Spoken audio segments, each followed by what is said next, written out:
Well, hello everyone, and welcome to this episode 2 of Real Talk with R.J. Thank you so much for those of you who joined me on my first episode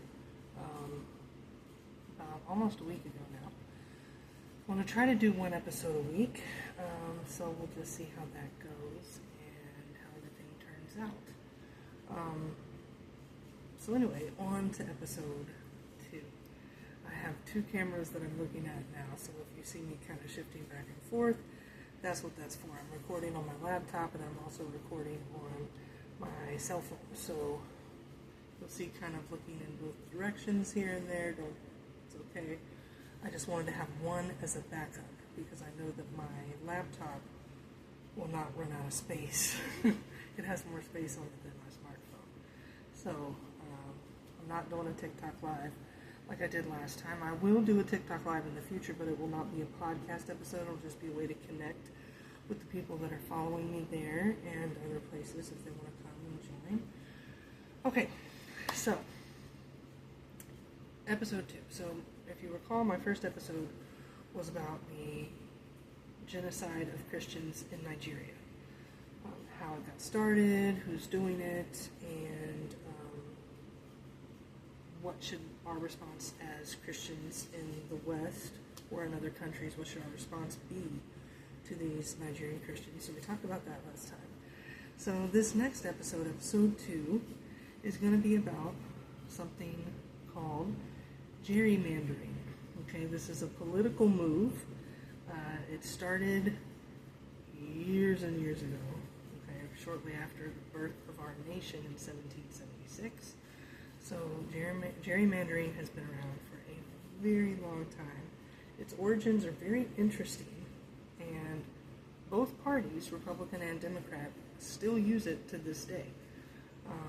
But let me explain what it is, and then I'm going to explain what it is, and then how it has kind of morphed over the years, and then how it's still being used today, and then what is my opinion of it? What do I think about it? Alright, so let's jump in. So gerrymandering started unofficially in 1788, I believe, when the kind of up north, what was called the Anti-Federalist Party started redrawing their voting districts in the country up there, up north, to benefit the Anti-Federalist Party. Okay, so that's kind of when it unofficially started. Then it officially started a little bit later in 1812 with a governor from Massachusetts. His name was Eldridge Gerry. Okay, his last name was Gerry, Gerry. And he was a member of the, what is kind of now what we consider the Republican Party. And he, in his state, so he was governor of Massachusetts, and in his state, he redrew the district lines in one area that it had the shape of a little salamander, okay? So that's where people started combining his last name, Gerry, and then also combining the word salamander, so they got gerrymandering. So that has been, since then, has been known to refer to times when state representative, governors, mayors, etc., of a certain particular party will go and redraw, usually before some sort of significant election. They'll redraw the districting lines in their state or in their area, their county, to benefit their party. So in its onset back in 1788 unofficially, and then officially in 1812, it was not a racial thing at that point.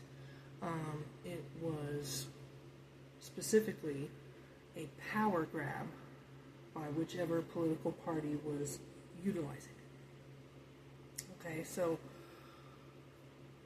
how did it morph over the years? So, I mean, pretty much every election cycle, both parties were doing it, and then as we got closer to the 1960s, when we were approaching the Voting Rights Act, the Civil Rights Act of 1964, the Voting Rights Act of 1965, some of the southern states that were still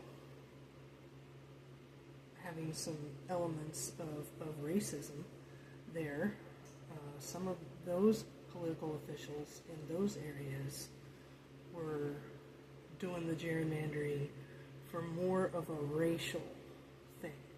They were more trying to stop, because once 1965, once black people now have the right to vote, which they always should have had. They were American citizens. So, but anyway, I digress.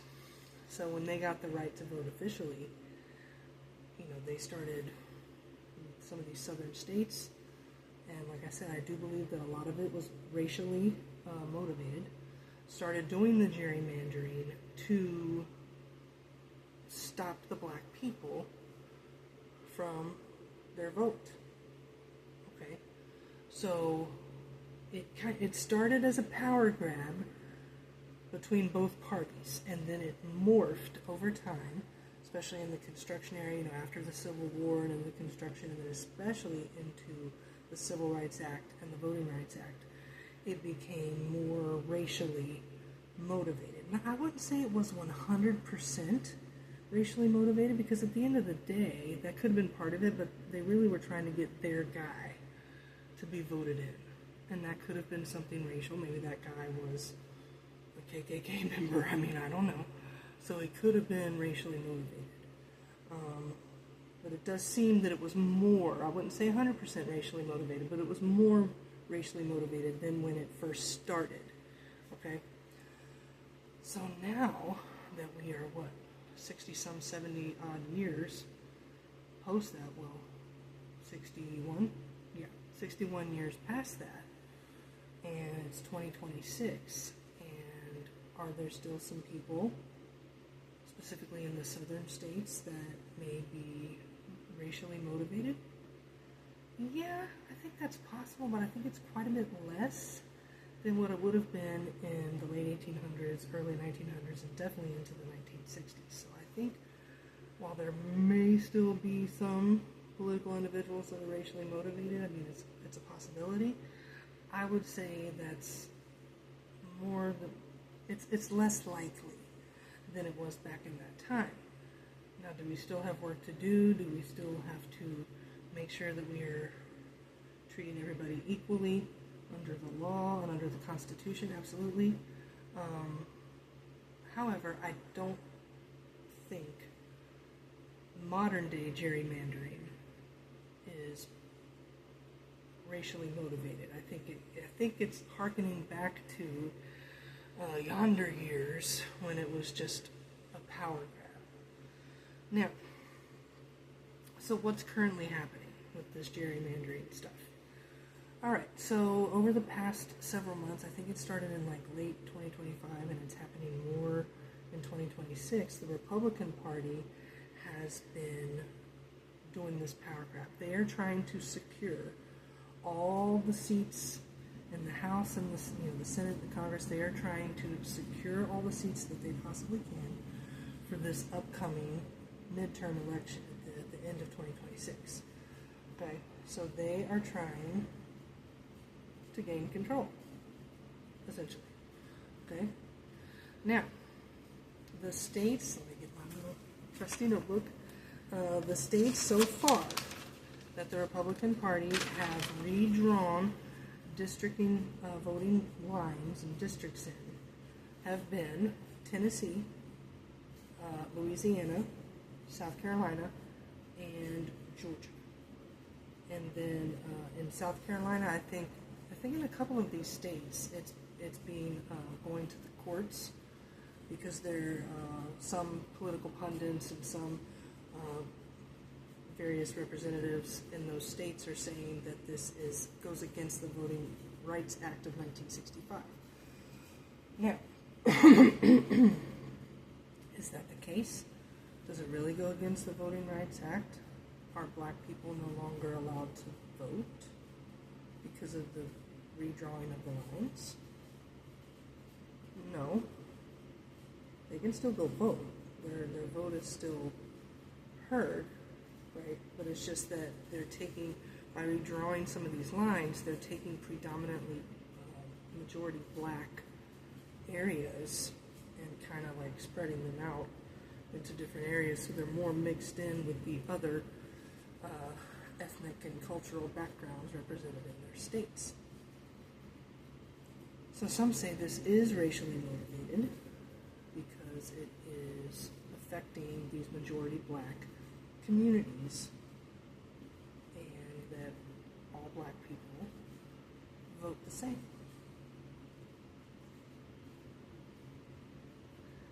Now, if you know me, you know what I find wrong with that statement. Saying that all black people are all going to vote Democrat, that's actually a racial, borderline racist statement. Because essentially you're saying that a black person is just going to have mob mentality. They're just going to vote for what they know that every other black person is voting for. If they see a D next to the name on the ballot, that's who they're voting for.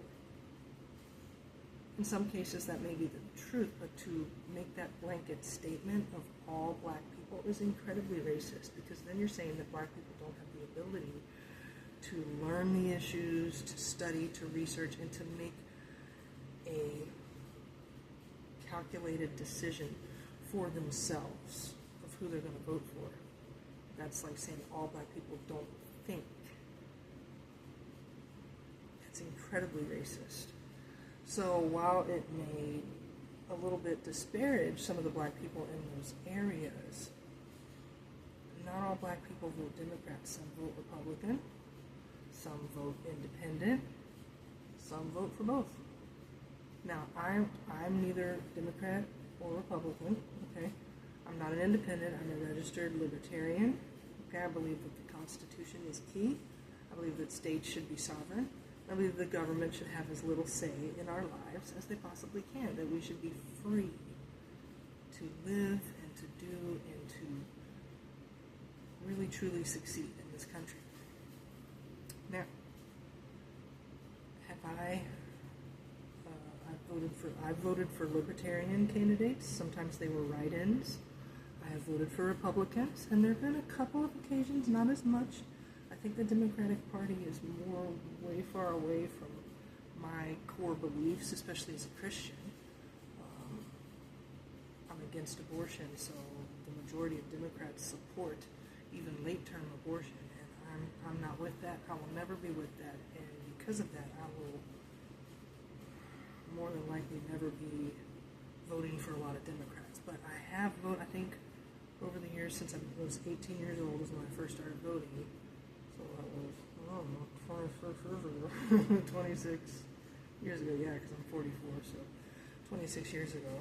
I think in all that time I voted for maybe 2 or 3 Democrats, just because when I compared them to their Republican counterpart, I actually thought that one was for sheriff of my county here in Florida, and I forget what the other ones were.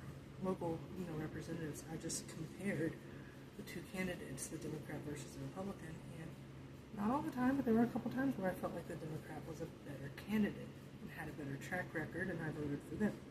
So I haven't always just voted Republican or always just voted Libertarian. Like, I vote for whoever I feel like is best for that position. But to say that, now black people are not going to have any representation, so on and so forth. Well, a lot of times these Democrats that the black people are supposedly voted for are white people, so they're not really having skin tone representation always. So you maybe say more it's a representation of their values, perhaps? Most black people in America don't realize it, but they're actually incredibly conservative. most black people are very socially conservative and also fiscally conservative. Black people, as a history, have been people that have learned how to save and how to be frugal. And they also just take a more conservative approach to social issues. They've not always been down with the LGBTQIA plus people and their agendas and the things that they want to accomplish. They usually typically reject that. So black people, since the New Deal and LBJ, Lyndon B. Johnson, they have been made to think that Democrats are the party that is going to help them the most, or going to truly make a difference for them. Because prior to the New Deal, Lyndon B. Johnson and the New Deal, the majority of black people in America were Republicans.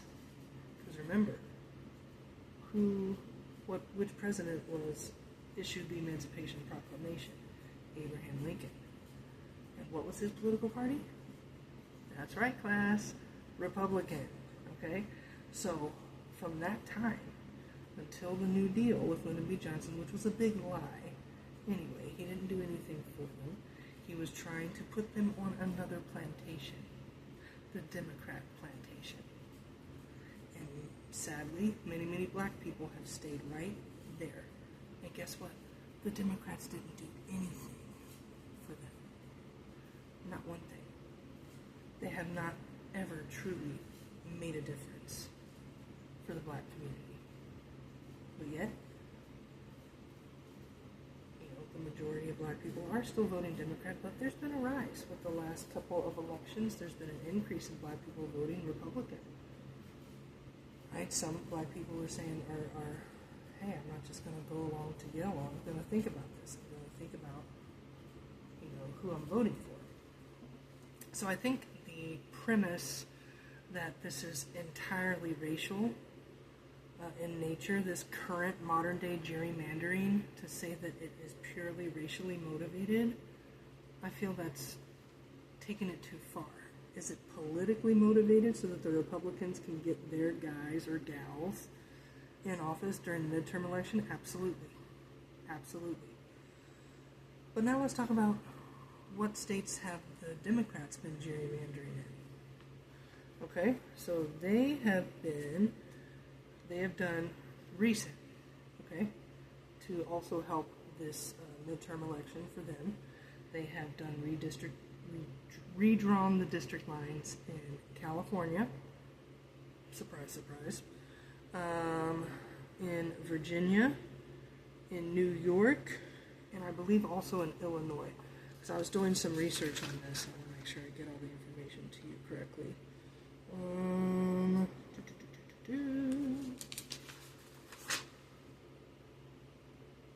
Yes, California, New York, Virginia, Massachusetts, and Illinois have been recent states that the Democrats have been gerrymandering in. Again, and what is their motivation? Can we accuse them of being racially motivated? That they're trying to disenfranchise the white vote, or the Asian vote, or the Latino vote?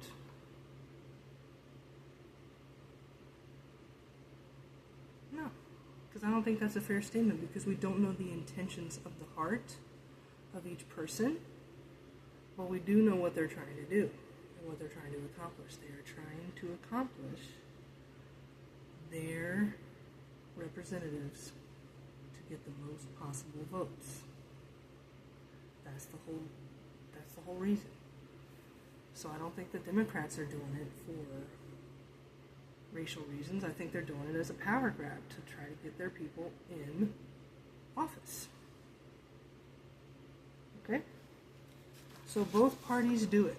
And there's actually, what I was researching said that approaching the 2028 presidential election for the next president, that there would be even more states. I think almost 13 states in total that the Democrats want to redraw their districts as well.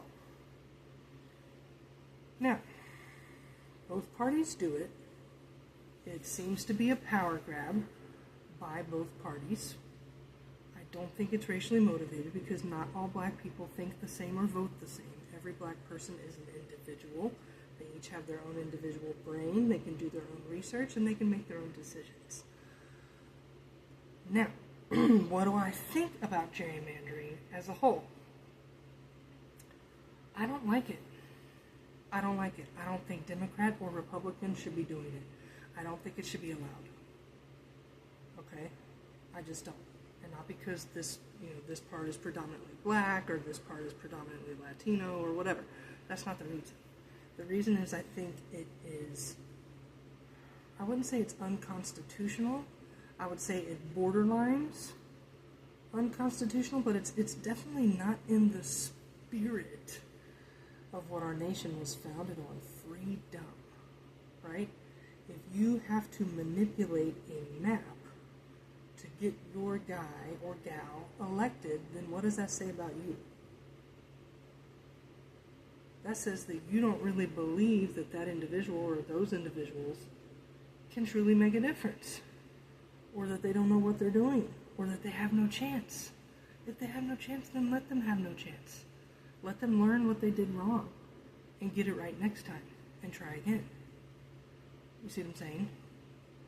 Like, let the chips fall where they may. I feel like gerrymandering, while it's not technically illegal or unconstitutional, like, they do go through the proper routes to get it done and get it approved. However, is it really fair to everyone, regardless of your skin color or whatever? Is it fair? Period. And if it isn't, what happened to free and fair elections, right? So, I think personally, it should not be allowed. There should be maybe a constitutional amendment or something like that. I feel like you shouldn't have to manipulate things like that. You know, let your campaign as a political, a potential political figure, let your campaign speak for itself. Let your track record speak for itself. Let your ideas and what you want to do speak for itself. Don't try to manipulate the map so that you get all the votes that you want so that you can get your guy in office. Well, what if he or she didn't prove himself or herself to the people? What if they didn't have good ideas? What if they were all over the place and confused about world events and politics in general and the needs of the people? What if they just were not a good candidate? Then they should not be elected. Now, of course, we don't know for a fact what is going to happen. Once, these lines have been redrawn and the election comes, it doesn't guarantee that that person that they've redrawn the lines so they get more votes in one direction, it doesn't guarantee that that person's going to win. It certainly improves their chances, I would say.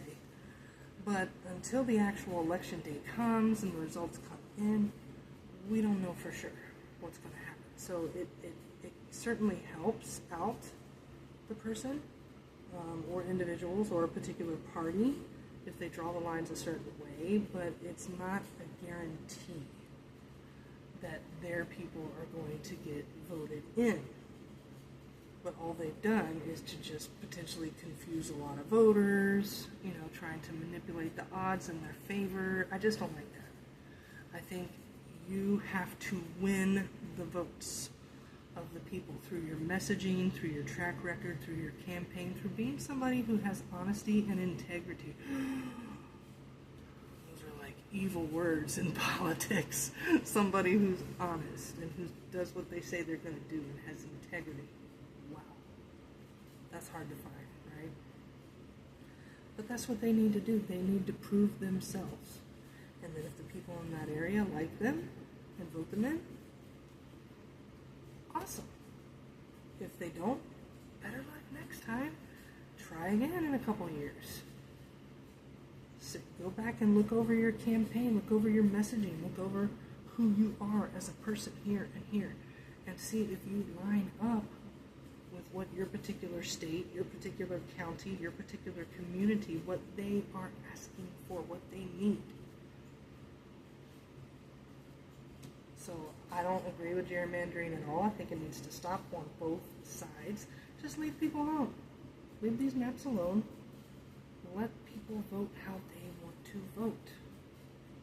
And let the chips fall where they may. Okay? Just let it happen. We don't have to be so trying to make sure everything goes our way. You know, Republicans, in my opinion, the Republican Party has a lot more good ideas than the Democratic Party. They have for years. We're about free markets, freedom, following the Constitution, state sovereignty, you know, trying to limit the size of government as much as possible. I believe in most of those things. Yeah, pretty much all those things I am for. When a country truly embraces a free market system and removes a lot of this red tape and regulation, just lets people live. Just let me live. Stay out of my pocket, okay? Let me be and do what I want to do. Let me thrive in this country. That's the majority opinion of the Republican Party.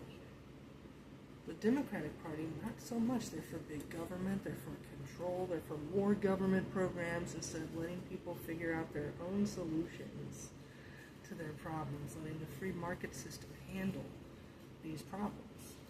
And it will handle it if you let it, right? So Democratic Party doesn't adhere to that. So I think Republicans, if they are so scared, you know, that they might not get certain seats this midterm election, up your game. Get out there and get your message out there.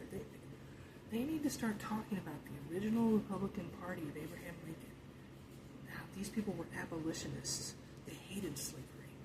They wanted slavery to end. They wanted black people to be considered as citizens and have all the rights that everybody else in America had.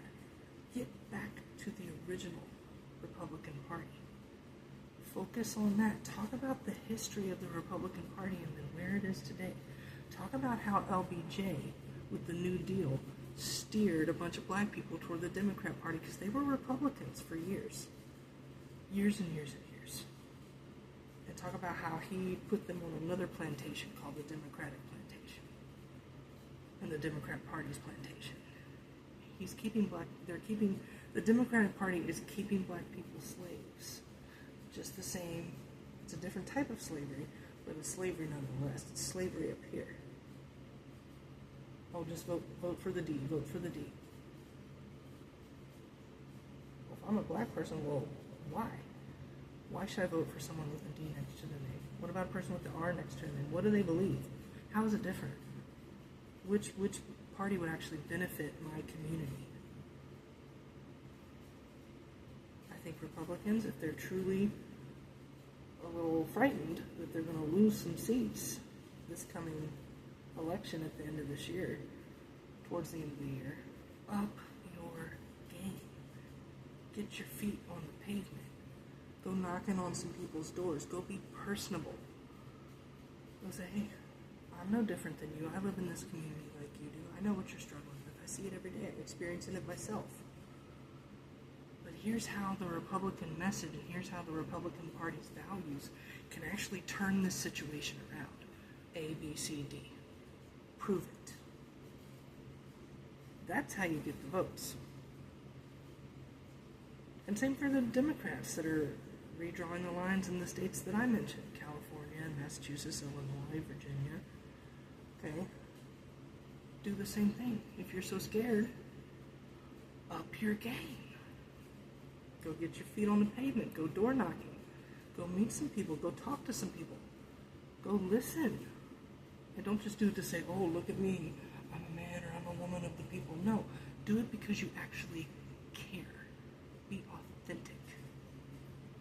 Which authenticity and politics, it's like antonyms, right? But anyway, those are my thoughts on the gerrymandering. I think it's dumb. I think it needs to stop. I think Republicans and Democrats just need to stop. Just get your word out. Do better at describing what your political party and what you as an individual, because even if you have an R next to your name or a D next to your name, you may not follow in lockstep with whatever the D's or the R's are doing.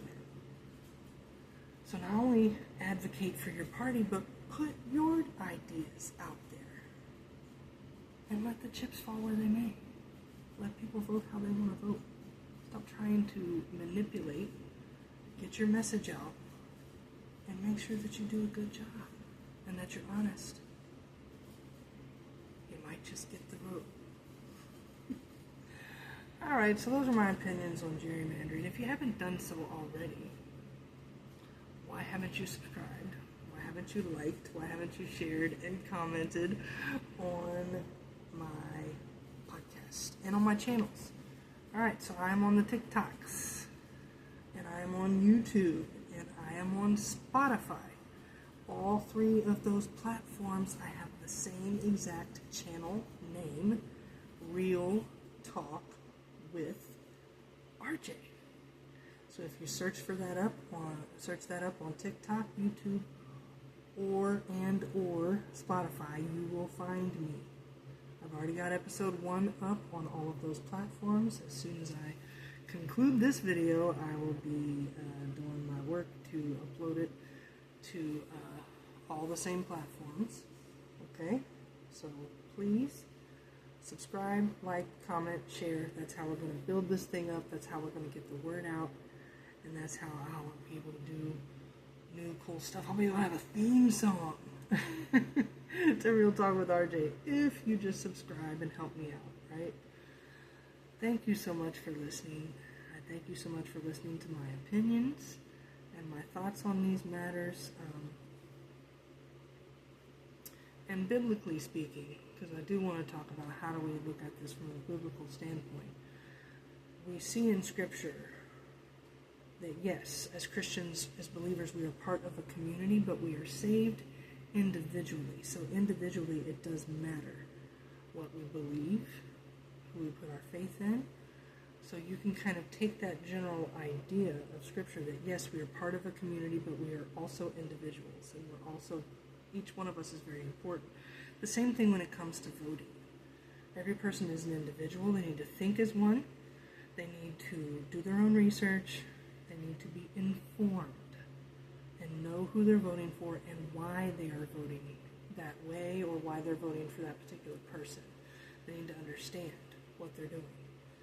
And in that way, I think it's a very biblical principle that each person should individually know the issues, know the beliefs of that person that they are going to vote or not vote for. They need to know where do they stand on certain issues. Find out what issues are most important to you. And then go from there. And I think that is a very biblical approach as well. So let's just be praying for these upcoming midterms that the people that God wants in those positions of authority and representation in our government, that He will put who He wants to be there. And that it will be a good and beneficial thing for our country. Alright, well, until next time, stay tuned for episode 3. Hopefully within the next week I will have the next episode up. What would you guys like to hear about? I haven't decided what I'm going to do episode 3 about, so let me know. Give me some comments. Let me know what you think my next episode should be about, and I'll look at some different information that I get and see which one will be the best one. Alright, well, until next time, be safe, stay prayed up, keep it real. God bless.